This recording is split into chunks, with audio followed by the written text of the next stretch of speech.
All right, as we continue talking about cellular respiration, or this process of taking organic molecules and, in the presence of oxygen, degrading them down to simple molecules of carbon dioxide and water, in the process releasing energy, we are looking at a process that uses that energy then to also make molecules of ATP, which the cell can then apply to do cellular work. Right? So overall, cellular respiration is essentially an exergonic process, right? It's also a catabolic pathway. So in the process of breaking down the molecules, energy is going to be released. So we're going to have to, talk about how that energy actually gets released and how that energy is then applied to actually make ATP for the cell. One of the most important themes or ideas that we need to understand as we're talking about how that energy is released from organic molecules during cellular respiration is this process of electron transfer, or what we call redox reactions. Redox reactions play a major role in these catabolic pathways like cellular respiration. So in these first sort of introductory slides for cellular respiration, we're going to introduce the process of a redox reaction so that we can understand how energy is transferred from molecules of glucose, for example, to actually making ATP. All right, so again, the next few slides, we're going to be answering the question, how do we actually get the energy out of glucose so that we can use it to make ATP? And again, the energy comes essentially in the transfer of electrons. So what we're going to do is we're going to follow electrons from glucose molecules all the way through this really complicated cellular respiration pathway to see how the energy that they originally had in the glucose molecule is eventually used to make ATP. So first of all, to understand how electrons transfer this energy, we have to understand how they move, right? So electrons have the ability during chemical reactions to move from one molecule to another molecule. And this process of transferring electrons between, let's say, the reactants of a reaction to the products of a reaction, or between reactants of a reaction to make the products, this is a process that's called an oxidation reduction reaction. Now, that's a mouthful, right? So what we do is we shorten it. So we take the reduction, the RED from reduction, and combine it with the OX from oxidation, and we have our redox reaction for short. So it's really a two-step process in this chemical reaction. The first step is oxidation. During oxidation, something is going to lose an electron, or we say that has become oxidized. Right? You can't take away an electron from somebody else and just have the electron disappear, right? We can't destroy matter. And so that electron has to go somewhere, being that it is actually matter. And so the other half of a redox reaction is the reduction portion. During reduction, some other substance is going to gain the electron or is what we call reduced. Now, this seems kind of counterintuitive, right? Because you're gaining an electron and yet we say that you're becoming reduced. The way you can think about that is that the amount of positive charge that that substance which gained the electron had is going to be reduced because the electron itself has a negative charge, right? So the amount of positive charge for that molecular substance has been reduced when it accepted the electron. A very simple redox reaction that we're going to use as an example is shown at the bottom of this slide. And this is the formation of table salt, right? So NaCl, it's an ionic compound. We've taken a look at this particular reaction previously, right? We know that sodium is going to have that extra valence electron, the one valence electron that it wants to get rid of. The chlorine is going to have 7 valence electrons. It only needs 1. So easily these two atoms are going to make a nice partnership, and one is going to transfer its solitary valence electron to the other one to complete the other one's valence shell. Right, so in this case, if you take a look down below, right, sodium with its extra 1 valence electron, it's going to become oxidized, right? So it's going to lose its electron, and by losing that electron, right, it lost a negative charge, so it becomes positively charged. You form your sodium ion. The chlorine atom, on the other hand, right, this guy had 7 valence electrons, so it would gladly accept that one valence electron from sodium, and so it becomes reduced. The chlorine becomes reduced, gains that electron to become the chloride ion. And of course, these two, the sodium ion and the chloride ion, are going to stick together because they're oppositely charged particles, and that's what forms the ionic bond, which we had covered previously. Now, this is a very specific example, but what we can do is we can generalize this redox reaction process. And so up at the top here, we have that generalized equation where we have two substances. We have X and we have Y. And we're going to transfer an electron from substance X and we're going to give it to substance Y, right? So in this case, here the E with the negative symbol, that symbolizes the electron. We're going to take that electron and we're going to take it away from X and we're going to give it to Y, right? And so in the process, X losing the electron, it becomes oxidized, and then Y, which gains the electron, becomes reduced.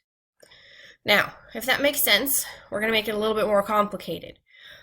There are also, in the process of a redox reaction, what we call reducing agents and oxidizing agents, right? So these are going to be substances that either do the reducing or do the oxidation. So in this case, right, the electron donor, or the substance that donates its electron, this would be X in this case, it is called the reducing agent because as it gives Y its electron, it is effectively reducing Y. So X is called the reducing agent.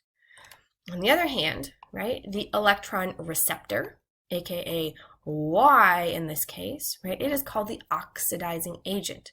Because what Y does is it takes the electron away from X, effectively oxidizing X in the process when it takes that electron away from it.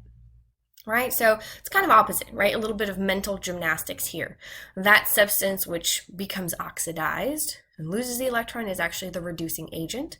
And that substance which becomes reduced or accepts the electron is effectively the oxidizing agent. Okay. So if that's good so far, again, we're going to take it one more step in terms of complexity. Now, some redox reactions don't transfer an electron completely. Instead, some redox reactions might simply just change the way that electrons are shared when they are shared within, those covalent bonds. And so although an electron isn't completely being transferred from one substance to the next, that change in sharing still essentially classifies that reaction as a redox reaction. So let's take a look at an example on the next slide. This example looks at the reaction between methane and oxygen. Right? So methane is a fuel, oxygen is needed for combustion, and so this is essentially a combustion reaction. So we have a lot on this slide, but let's take a look. So on the left-hand side, we have the reactants of the reaction. And then on the right-hand side here, we have the products. And up at the top here, we have our the equation for our chemical reaction, right? So CH4, here's methane. And methane will react with 2 molecules of oxygen, right? In the presence of a spark, let's say, right? You'll have a combustion reaction, and the combustion reaction will end up producing carbon dioxide. It releases energy in the form of heat and light, and it also produces 2 molecules of water. Right? So remember that for these chemical reactions, matter is conserved, right? So whatever atoms you have in the reactants, you're also going to have the same number of each of those in the products. They're just rearranged a little bit differently. On the bottom here, we have the structural formulas for each one of the reactants and then each one of the products as well. So let's take a look at the reactants first, right? Methane, this is a very symmetrical molecule. And again, the covalent bonds between carbons and hydrogens are fairly nonpolar. So in this case, you'll see the electrons that are shared between the carbon and the hydrogens in each case are shared pretty much equally, right? They're equidistant between the carbon and the hydrogens. So this is a nonpolar molecule. Oxygen, a molecule of oxygen, same thing, right? You have 2 oxygen atoms that are bonded together using that double covalent bond. Again, right, even though oxygen is very electronegative, this is like playing, tug of war with yourself, right? It's going to be a draw. Those electrons are going to be shared equally. So again, this is a nonpolar molecule because of that nonpolar double covalent bond. Okay, so when these two molecules interact, methane and oxygen, right? Effectively, methane is going to become oxidized, which means it's going to lose control of its electrons more frequently. And then oxygen is going to become reduced. It's actually going to gain control of electrons more frequently. So let's take a look at the carbon in the methane, right? Originally, the carbon in the methane shares electrons equally with the hydrogens. But at the end of the chemical reaction, this carbon here, right, all of the bonds with the hydrogens were broken, and instead the carbon reformed bonds with two oxygen atoms that came from the oxygen molecule. Now in this case, right, oxygen is way more electronegative than the carbon in the middle, and so the oxygen will pull the electrons away from the carbon in the middle. And as it pulls them away, carbon's essentially losing partial control of those electrons. Remember, anytime you lose an electron or partial control of an electron, that means that you have become oxidized, right? So effectively here, the carbon was oxidized, so we say that methane was oxidized to CO2, or carbon dioxide. On the other hand, oxygen, right, initially as a reactant, shared those electrons equally with the other oxygen atom. If you break that double covalent bond between the oxygen atoms and rebond that oxygen with hydrogens from the methane instead to form water, now what you've done is you've allowed the oxygen to bind to very weakly electronegative atoms of hydrogen. And so the oxygen is going to pull those electrons towards itself. It's going to gain control of those electrons more frequently. And so effectively, it's gaining partial electrons. Anytime you gain an electron, you become reduced, right? So effectively, the oxygen here became reduced to water. All right, so this is an example of a redox reaction where we don't gain or lose whole electrons, but we change the way that the electrons are shared within covalent bonds. Some atoms will gain more control of the electrons, and those become reduced, and some will lose control of the electrons, and they effectively become oxidized.